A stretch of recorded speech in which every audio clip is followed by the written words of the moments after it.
আসসালামু আলাইকুম। বাংলাদেশ বেতার সিলেট সংবাদ পড়ছি সুদীপ্তা দে টিনা। পবিত্র আখেরি চাহর সোমবার গতকাল পালিত হয়েছে। সফর মাসের শেষ বুধবার মুসলিম বিশ্বে অত্যন্ত মর্যাদাপূর্ণ স্মারক দিবস হিসেবে পবিত্র আখেরি চাহর সোমবার পালিত হয়। আখেরি চাহর সোমবার মূলত আরবি ও ফার্সি পরিভাষা।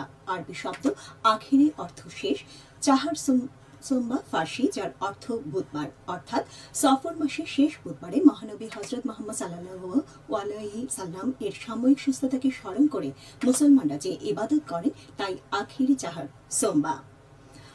আসন্ন ত্রয়োদশ জাতীয় সংসদ নির্বাচনের ভোট কেন্দ্রের খসড়া তালিকা প্রকাশ করা হবে আগামী 10 সেপ্টেম্বর। এর উপর দাবি বা আপত্তি গ্রহণের সুযোগ থাকবে 25 সেপ্টেম্বর পর্যন্ত। একই সঙ্গে 20 অক্টোবর খসড়া ভোট কেন্দ্রের সম্ভাব্য তালিকা চূড়ান্ত করা হবে। গতকাল নির্বাচন কমিশন সূত্রে এ তথ্য জানানো হয়েছে। সাদা পাথর লুটের ঘটনায় দেশজুড়ে আলোচনার মধ্যে সিলেটের নতুন জেলা প্রশাসক হিসেবে দায়িত্বভার গ্রহণ করেছেন মোহাম্মদ সারোয়ার আলম। আজ সকাল 10:30টায় জেলা প্রশাসক কার্যালয়ে এসে তিনি পৌঁছান। এ সময় তাকে ফুল দিয়ে বরণ করে নেয় জেলা প্রশাসনের কর্মকর্তারা। পরে তিনি পাবলিক প্রকিউরমেন্ট বিধিমালা বিষয়ক কর্মশালায় সভাপতিত্ব করেন। এ সময় সিলেটের বিভাগীয় কমিশনার খান মোহাম্মদ রেজা নবী, প্রশাসনের ঊর্ধ্বতন কর্মকর্তারা উপস্থিত ছিলেন। প্রশাসন মন্ত্রণালয়ের সর্বশেষ প্রজ্ঞাপনের মাধ্যমে তাকে এ দায়িত্ব দেওয়া হয়েছে। এর মধ্য দিয়ে সিলেট থেকে তার ডিসি হিসেবে প্রশাসনিক যাত্রার সূচনা হয়। 27তম বিসিএস প্রশাসন ক্যাডারের কর্মকর্তা সারোয়ার আলম 2008 সালে সরকারি চাকরিতে যোগ দেন। পরে দীর্ঘ সময় র্যাবের নির্বাহী ম্যাজিস্ট্রেট হিসেবে দায়িত্ব পালনকালে ভেজাল বিরোধী অভিযানে দেশব্যাপী আলোচনায় আসেন। সর্বশেষ তিনি প্রবাসী কল্যাণ ও বৈদেশিক কর্মসংস্থান মন্ত্রণালয়ের উপসচিব হিসেবে দায়িত্ব পালন করছিলেন। সারা দেশের মতো সিলেটেও পালিত হচ্ছে জাতীয় মৎস্য সপ্তাহ। মৎস্য সম্পদের সম্প্রসারণ, সংরক্ষণ, উন্নয়ন এবং টেকসই ব্যবহারের জনসচেতনতা সৃষ্টির লক্ষ্যে এই সপ্তাহ আগামী 24 আগস্ট পর্যন্ত চলবে। এই উপলক্ষে প্রতিদিনই বিভিন্ন কর্মসূচি পালন করা হচ্ছে।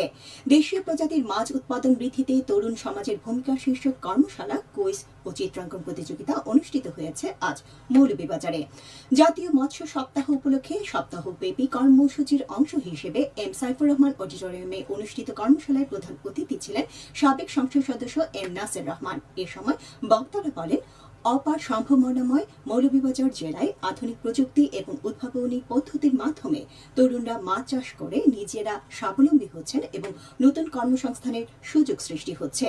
প্রশিক্ষিত এবং নতুন করে প্রশিক্ষণ নিয়ে তরুণরা আরও বেশি মাত্রায় এগিয়ে আসলে দেশীয় প্রজাতির মাছের ঐতিহ্য ধরে রেখে দেশের উন্নয়নে সহায়ক হবে। পরে অনুষ্ঠিত হয় মৎস্য বিষয়ক কুইজ ও চিত্রাঙ্কন প্রতিযোগিতা।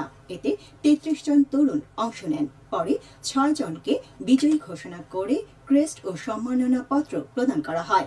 কর্মশালায় প্রশিক্ষণপ্রাপ্ত তরুণ, নতুন উদ্যোক্তা, তরুণ মৎস্যজীবী সহ 205 জন ব্যক্তি উপস্থিত ছিলেন। জেলা মৎস্য অধিদপ্তর এর আয়োজন করে।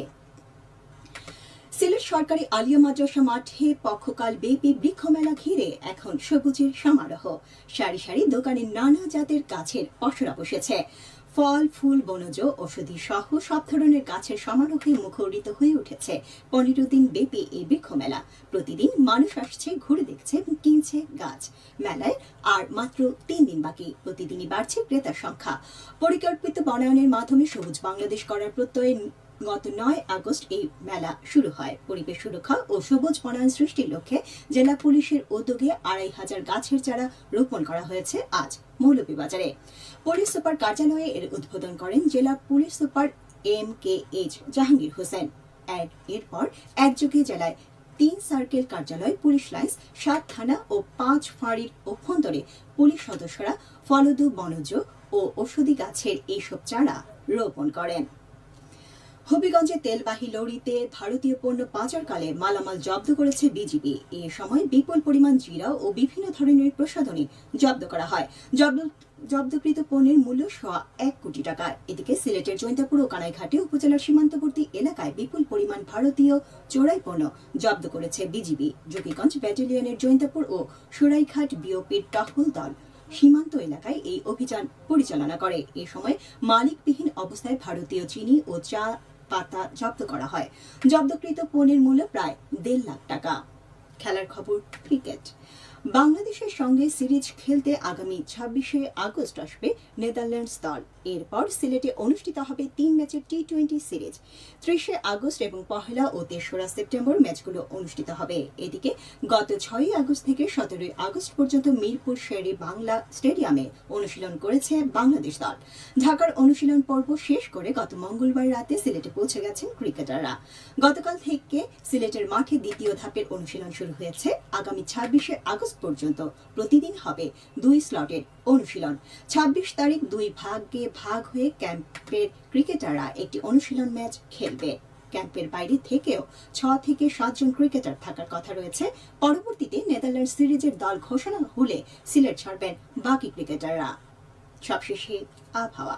রাত 1টা পর্যন্ত পূর্বাভাসে বলা হয়েছে সিলেট সহ পার্শ্ববর্তী এলাকায় আজ কোনো সতর্কবাণী নেই এবং কোনো সংকেত দেখাতে হবে না। আজ সিলেটে সূর্যোদয় হয়েছে 5টা 29 এবং সূর্য অস্ত যাবে 6টা 22 সংবাদ শেষ হলো। আমাদের পরবর্তী স্থানীয় সংবাদ প্রচারিত হবে সন্ধ্যা 7টায়। শুনতে পাচ্ছেন বাংলাদেশ বেতার সিলেট কেন্দ্র থেকে।